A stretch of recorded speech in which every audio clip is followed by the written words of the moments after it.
중국 전승절 행사에 러시아와 북한의 정상이 함께 모습을 드러냈습니다. 이른바 북중러 삼각동맹을 보여주는 장면입니다. 최근 국제 정세를 고려한다면 굉장히 기이한 장면입니다.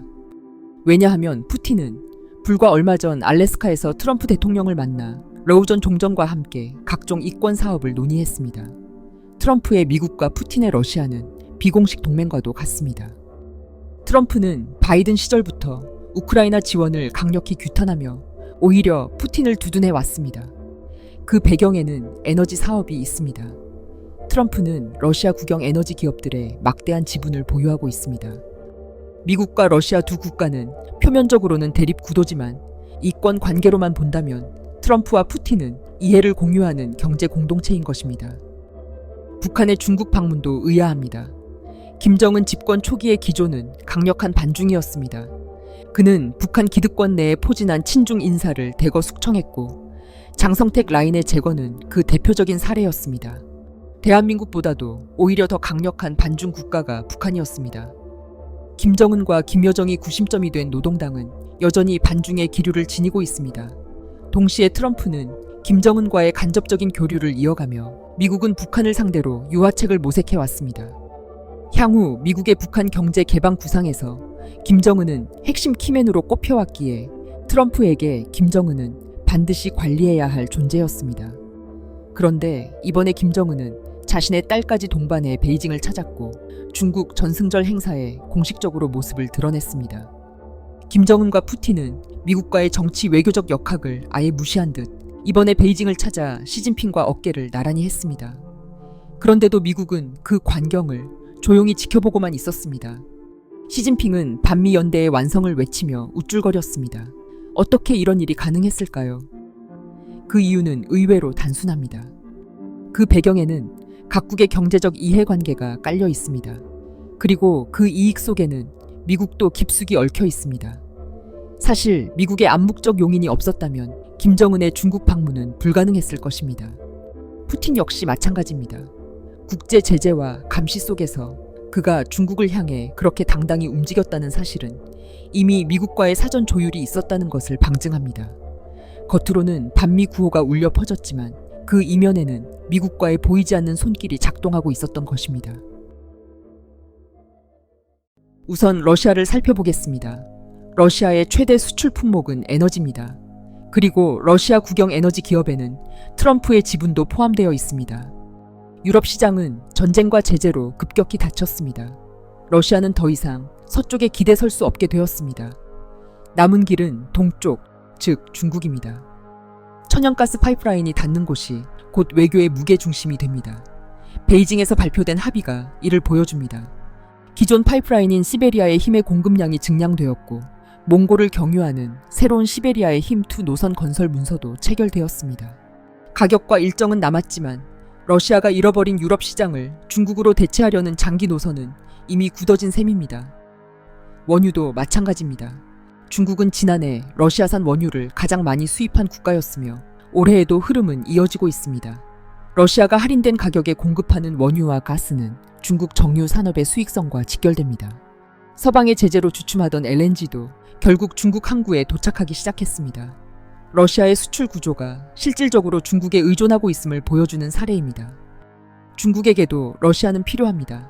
장거리 파이프라인 가스와 값싼 원유는 에너지 안보의 기저부하를 안정적으로 깔아줍니다. 국제 LNG 가격 변동이나 해상 물류 불안을 상쇄하는 카드이기도 합니다. 러시아는 이미 중국의 포트폴리오에서 빠질 수 없는 조각이 되었습니다. 결국 푸틴은 미국과의 협상 가능성을 상징으로만 남겨두고 실질적 경제 기반은 중국으로 옮겼습니다.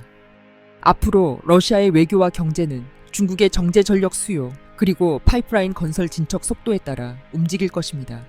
베이징 전승절 무대는 그 현실을 가장 극적으로 드러낸 장면이었습니다. 그리고 러시아가 에너지 판매로 막대한 수익을 올리면 지분을 가진 트럼프에게 역시 그 이익이 공유됩니다. 따라서 푸틴의 중국 방문 목적이 에너지에 있다면 트럼프가 이를 막을 이유는 애초에 없었던 것입니다. 북한의 경우도 다르지 않습니다. 분명한 반중 기조와 북중러 관계의 긴장 속에서 최근까지 중국과 북한의 사이는 다소 냉랭했습니다. 그럼에도 김정은이 중국 전승절 행사에 참여할 수밖에 없었던 이유는 결국 경제입니다. 북한은 최근 개장한 원산갈마 해안 관광지구에 중국인 관광객을 대규모로 유치하기를 원하고 있습니다. 이를 통해 막대한 경제적 수익의 창출과 외화 벌이를 목표로 하고 있습니다. 그러나 이는 중국 공산당의 동의 없이는 불가능한 사안입니다. 따라서 김정은이 베이징을 향할 수밖에 없었던 것입니다. 트럼프는 지난 1월 김정은은 원산에 엄청난 콘도 역량을 갖고 있다라며 갈마지구를 직접 언급한 바 있습니다.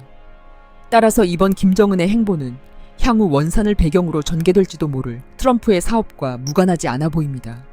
이미 서방의 부동산 기업을 포함하여 약 300여 곳의 외국 기업이 북한의 진출에 영업하고 있습니다. 북한은 더 이상 완전히 폐쇄적인 국가가 아닙니다. 게다가 트럼프가 원산 지역에 리조트와 카지노를 거론한 만큼 그는 향후 이 지역의 사업성을 미리 내다본 것으로 보입니다. 관광 수요 확대는 곧 김정은뿐 아니라 트럼프에게도 이익이 될 수 있습니다. 물론 이는 북핵 문제가 일정 부분 해결되고 남북 경제 교류 시대가 열려야 가능한 그림입니다.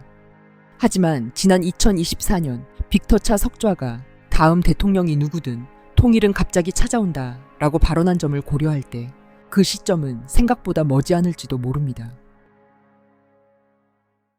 앞서 살펴보았듯 북중러의 이번 연대는 피상적인 반미 블록으로만 볼 수 없습니다. 전승절 열병식에서 드러난 정치적 결속의 이면에는 각국의 이해관계가 촘촘히 얽혀 있습니다. 러시아는 에너지 수출의 새로운 수요처로 중국을 필요로 하고 북한은 외화 확보와 관광객 유치를 위해 중국의 문을 두드리고 있습니다. 중국은 값싼 에너지와 지정학적 완충지대를 동시에 얻습니다. 그러나 이 모든 흐름의 가장 깊은 층에는 미국의 이해가 스며 있습니다. 미국의 암묵적 용인이 없다면 러시아도 북한도 베이징 무대에 그렇게 당당히 설 수 없었을 것입니다.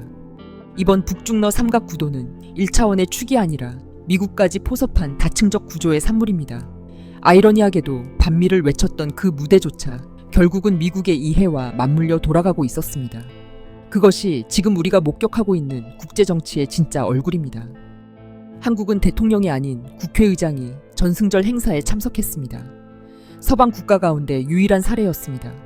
우원식의 중국 방문은 앞서 살펴본 북한과 러시아의 사례와는 그 결이 다릅니다. 미국과 중국 사이에서 한국은 어정쩡하게 균형을 잡고 있는 듯 보이지만 실상은 양쪽 모두에 끌려다니는 처지에 놓여 있습니다. 한국은 스스로를 중간자라는 허상 속에 가두었습니다. 그러나 국제정치는 언제나 선택을 강요합니다. 결국 한국의 양다리 외교는 오래 지속될 수 없습니다. 어느 순간엔가 균형의 저울은 기울어지고 그 무게는 한국 사회 전체를 압박하게 될 것입니다.